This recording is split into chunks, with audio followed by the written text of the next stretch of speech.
A ex-ministra do Planejamento e Orçamento, hoje pré-candidata ao Senado Federal por São Paulo, pelo PSB, Simone Tebet, vem chegando para falar sobre o cenário político e econômico do país. Tudo bem, ministra? Bem-vinda. Vamos repercutir contigo desafios do governo também, perspectivas para as eleições nacionais e os principais temas da agenda nacional. Boa tarde, bem-vinda. Bom, eu queria entender, antes da gente dar início às conversas sobre eleições, a senhora hoje é a pré-candidata oficializada no palanque do pré-candidato ao governo Fernando Haddad. A gente fala todos os dias, são 3 pessoas para 2 vagas ao Senado hoje, ministra. Como é que vai ficar essa composição? Vai ter espaço para todo mundo? Já está em vias de se resolver? Bom, primeiramente, boa tarde, Tainá, boa tarde, Uribe, boa tarde a todos que nos acompanham aqui ao vivo na CNN Brasil. Obrigada pelo convite, é um prazer conversar com São Paulo e com o Brasil através do programa de vocês. Sempre dá, né? Nós trabalhamos coletivamente, Tainá, e temos consciência. Nós estamos falando de 3 pré-candidatos que têm experiência, maturidade e compromisso, e acima de tudo, espírito público com São Paulo e com o Brasil. Nós temos conversado assim, de forma coletiva, nós 3, e temos consciência de que sairão das convenções dessa frente ampla apenas 2 pré-candidatos ao Senado por São Paulo. Lembrando que existem outras vagas, nós temos a vaga ainda em aberto, que o presidente Lula, a princípio, pelo que eu tive a informação, gostaria que essa vaga, inclusive, de vice do pré-candidato Haddad pudesse vir para o PSB. Temos vagas não para Marina ou para Márcio, mas temos vagas em aberto também para outros companheiros e companheiras de suplências. Então, nós somos um time, e é esse time que vai estar de forma unida, coletivamente, trabalhando um projeto de desenvolvimento, de progresso, de justiça social, não só para São Paulo, mas também para o Brasil. Ministra, e quem vai ser o capitão desse time? A gente sabe que Lula está à frente numa campanha presidencial, mas a senhora defende que o vice-presidente da República, Geraldo Alckmin, que já foi governador, tem muita experiência na conversa com prefeitos e vereadores do interior de São Paulo, ele capitaneia essa campanha no interior de São Paulo e em São Paulo? Eu não tenho dúvida que seria e é o melhor nome, Uribe. Eu tive a oportunidade de falar com o presidente Lula sobre esse assunto mais de uma vez. A primeira vez foi quando ele me fez o convite, inclusive para vir disputar a eleição em São Paulo. Já estive conversando com o vice-presidente sobre isso. Nós estamos falando nada mais, nada menos de alguém que governou esse estado por 4 vezes, que conhece o interior de São Paulo como poucas pessoas, sem diminuir a competência e o conhecimento de outras lideranças e autoridades em São Paulo, que é um nome, que é uma pessoa de centro, que dialoga muito com o setor produtivo, especialmente com a indústria. A indústria de São Paulo, acredito que esteja muito satisfeita, não só com o projeto da neoindustrialização do governo federal, como com a própria reforma tributária que foi aprovada pelo Congresso Nacional, que eu digo sem medo de errar, porque trabalho nesse assunto há 30 anos, desde a época que dava aula de direito administrativo nas universidades, que é a reforma, que é a reforma da indústria, né, da retomada da industrialização, não só em São Paulo, no Sudeste, mas também no Brasil. Então, sim, entendo que o melhor nome, acredito que esse também seja um desejo, uma vontade, não só do presidente Lula, mas também do vice-presidente Geraldo Alckmin. Clarissa Oliveira faz a próxima pergunta. Muito boa tarde, ministra. Sempre um prazer falar com a senhora. Obrigada por participar aqui do Bastidores. Ministra, ontem mesmo eu conversei com uma figura ali do PT que está muito entranhada aí nessas negociações para a composição da chapa, e essa pessoa me disse que há uma ala muito expressiva, segundo eles, dentro da campanha de Fernando Haddad, empenhada em convencer a senhora a desistir do Senado e aceitar a condição de vice, com o argumento de que a senhora é mulher, conseguiria trazer mais, agregar mais junto ao eleitorado feminino, também ajudar Fernando Haddad junto ao centro, eleitor ali do interior de São Paulo, que é muito estratégico.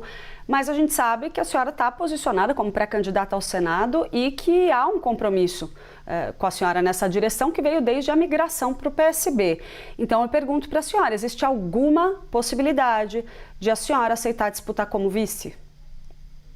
Bom, primeiro, Clarice, eu agradeço a pergunta e agradeço o carinho, né, de uma ala do PT que sempre lembra do meu nome.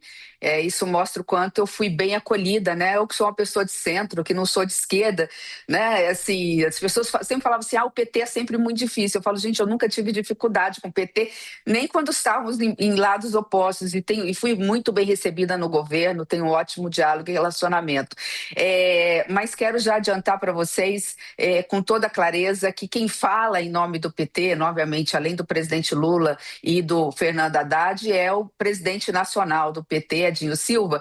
E diante dessas movimentações, hoje, agora há pouco, ele me mandou uma mensagem, está aqui no meu WhatsApp. Eu não o provoquei nem nada, porque eu não estou preocupada com esse assunto. Eu sei que a palavra dada do presidente Lula para mim é suficiente. E ele mandou aqui uma mensagem, não sei se eu consigo puxar agora aqui, muito clara, assim, aqui está aqui. Você é a nossa candidata ao Senado. Palavra dele, eu tenho que dizer aqui, né, que no caso, pré-candidata, né? Porque nós estamos no período pré-eleitoral.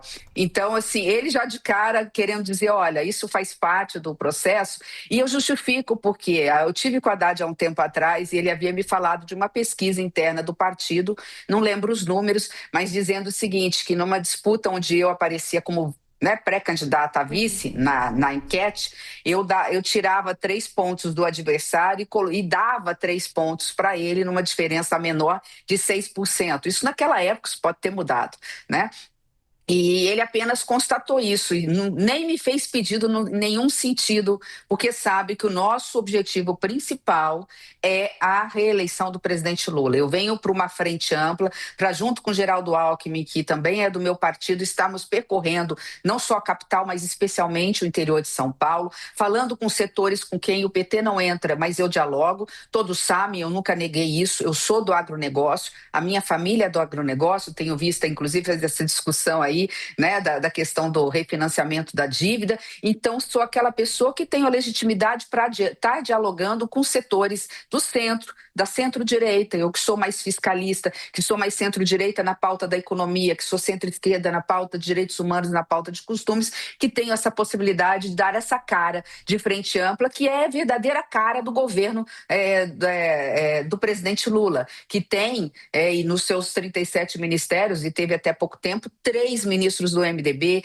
3 ministros do PSD, 3 ministros do PSB e daí por diante, republicanos, enfim, PP, todos fazendo parte do governo de frente ampla do presidente Lula. Isabel Mega. Ministra, bem-vinda. Muito bom falar com a senhora aqui no Bastidores.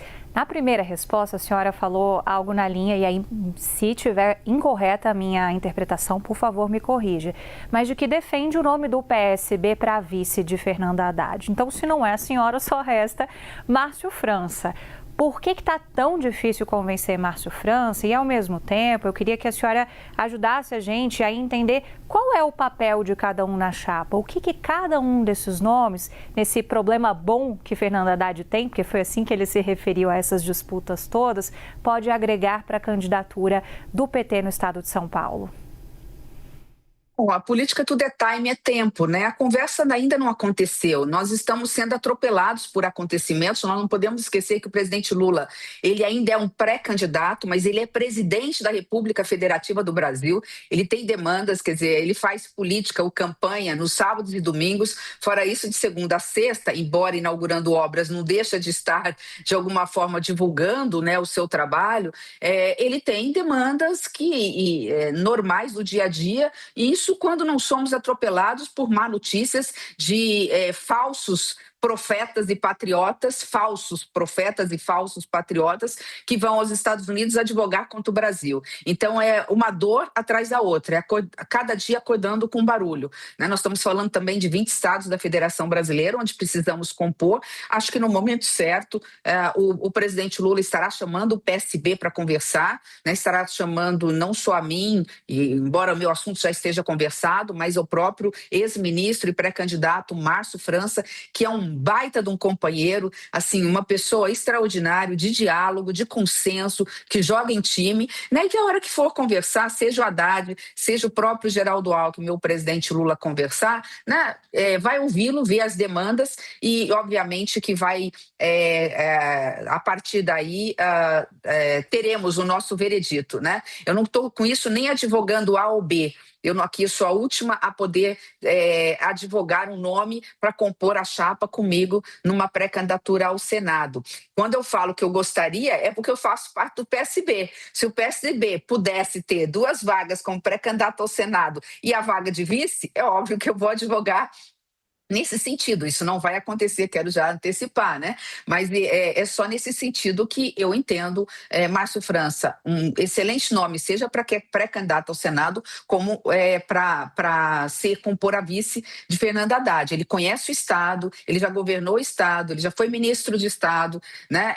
E é combativo, né? E a gente precisa fazer os enfrentamentos legítimos de São Paulo. Sair desse discurso raso que virou a política hoje, né? Da lacração nas redes sociais, discutindo questões pontuais, né? Vou ou não diminuir a maioridade penal quando o problema da segurança pública de São Paulo e do Brasil é infinitamente maior. Estamos diante de PCC e CV, que são agora organizações transnacionais, né? Nós temos discussão de mobilidade urbana seríssima nas grandes metrópoles, não só de São Paulo, mas também do Brasil. Então, são temas relevantes como estes que exigem um time da envergadura do time que estamos compondo aqui, né? Nós estamos falando de 5.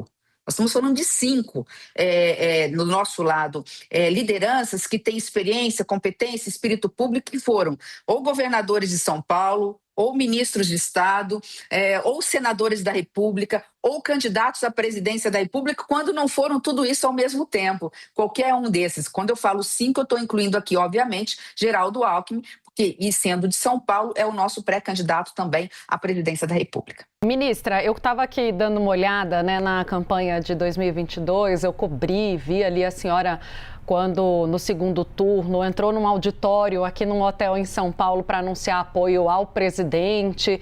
Teve uma participação extremamente relevante em relação ao voto das mulheres, né? Chegou a chamar na ocasião o ex-presidente Jair Bolsonaro de pedófilo em relação a que ele pintou um clima que ganhou as manchetes dos jornais, né? Depois de Jair Bolsonaro ter falado de meninas venezuelanas. A senhora teve um tom muito contundente naquela época de enfrentamento a Jair Bolsonaro e, consequentemente, rendeu votos ao presidente Lula. Ajudou o Lula, sobretudo, com o público feminino. Essa será a mesma Simone Tebet em 2026? Será esse o tom usado com Flávio Bolsonaro? Tainá, eu serei para São Paulo e para o Brasil tudo aquilo que São Paulo e o Brasil precisar de mim. Esse é o meu espírito público. Eu acho que coragem não me falta, eu já mostrei isso.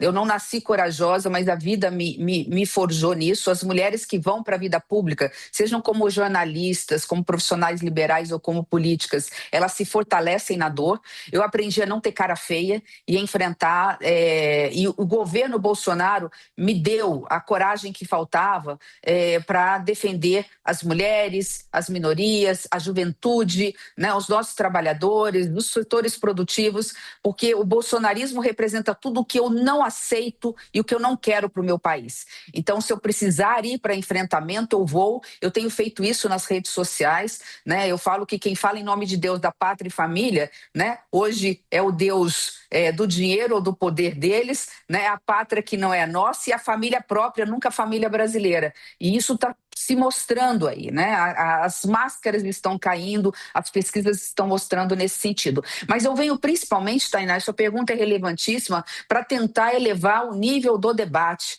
e das discussões aqui em São Paulo e no Brasil. Não dá mais, né, para essa política rasteira, mesquinha, equivocada, ficar pautando os jornais, a mídia, e não é culpa de vocês, a culpa é nossa, é da classe política, né? Enquanto nós temos ainda pessoas desempregadas, uma juventude perdida diante desses cenários internacionais, uma guerra ou mais de uma guerra internacional impactando na economia do país, uma indústria que continua aí tendo que competir, muitas vezes de forma desleal, com outros países do mundo. Enfim, é um cenário, né? Nós temos um déficit habitacional no Brasil, em São Paulo, só na capital, em São Paulo, fala-se em mais ou menos 600 mil habitações faltando para habitações sociais. Enfim, nós temos temas relevantíssimos e eu quero poder estar discutindo isso com a população paulista, com o eleitorado paulista e ajudando a população de São Paulo a eleger os melhores nomes para a Câmara Federal, para as Assembleias Legislativas, para o Senado Federal, para o Governo do Estado e para a Presidência da República. Ministra, para não dizer que não falamos de política nacional, rapidamente, gostaria que a senhora analisasse a aprovação das pautas bombas. Se isso prejudica muito a economia nacional, a senhora foi ministra do Planejamento, era quem olhava com lupa o orçamento e sabe que pauta bomba atrapalha muito a política fiscal do país e ainda mais esse esforço de déficit fiscal. Outro ponto, a relação entre Lula e Alcolumbre. A senhora foi senadora, conhece muito bem tanto Lula como Alcolumbre. A senhora ainda acredita na possibilidade de um diálogo entre os dois? Não tenho dúvida. Eu conheço o temperamento e a personalidade dos dois. Davi Alcolumbre pode ter todos os seus defeitos, como qualquer pessoa tem, mas ele é um homem de diálogo, ele é de bom senso, passou o tempo, está nervoso de um lado, do outro, passa um pouquinho, chama para conversar, que ele nunca se negou e não acredito que vai se negar a conversar com o presidente Lula e apontar, assim, aparar as arestas pelo bem do país e pela governabilidade, visando, obviamente, o Brasil, em que pese ele ter posições de ser a favor ou contra o governo. Então, acho que o diálogo vai acontecer. Conheço o Davi Alcolumbre muito bem.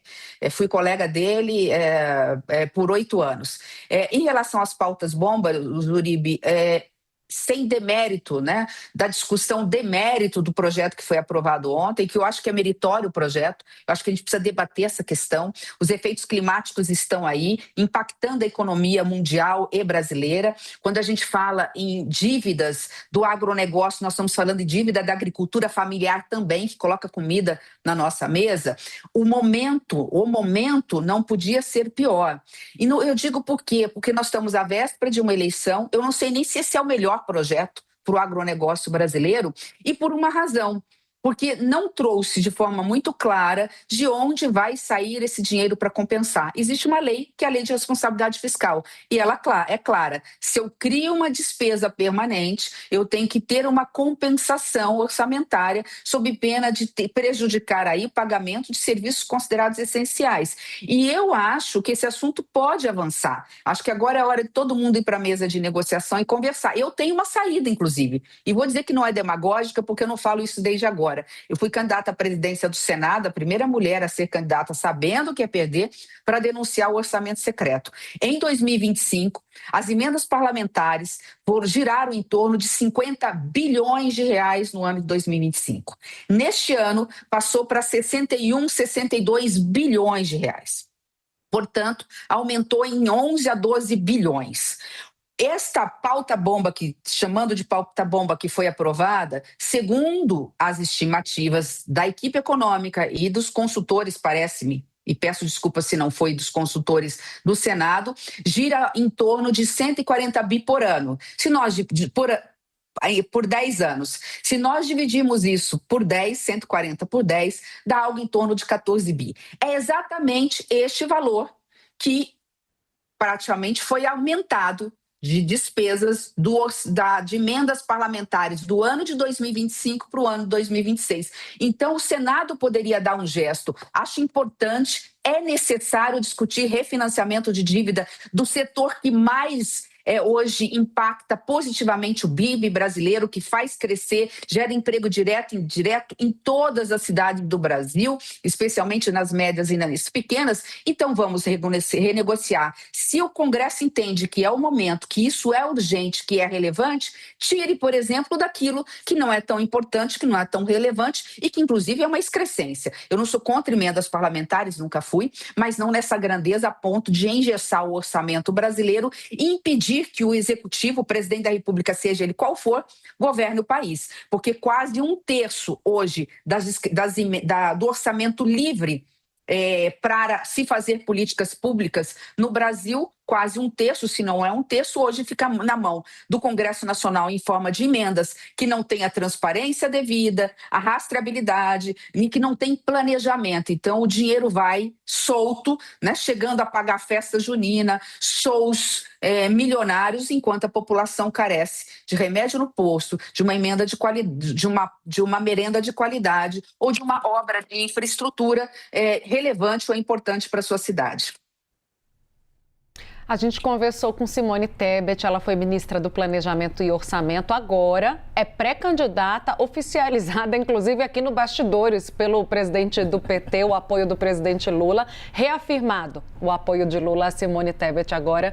Bom que a senadora, ex-ministra, já traz o bastidor para o Bastidores, né, Gustavo Uribe? Ela já antecipa até a mensagem que o Edinho Silva mandou. Obrigado, viu, ministra? Boa sorte. Espaço sempre aberto aqui na CNN Brasil para a senhora. Eu que agradeço e obrigada, CNN, pela bancada majoritariamente feminina. Eu prestei atenção e fiquei muito feliz, viu? Mas ainda que goste muito do Uribe, eu fiquei muito feliz de ver 3 jornalistas aí. Muito obrigada. Obrigada. E um homem feminista, viu? Um homem muito feminista. Obrigado, ministra.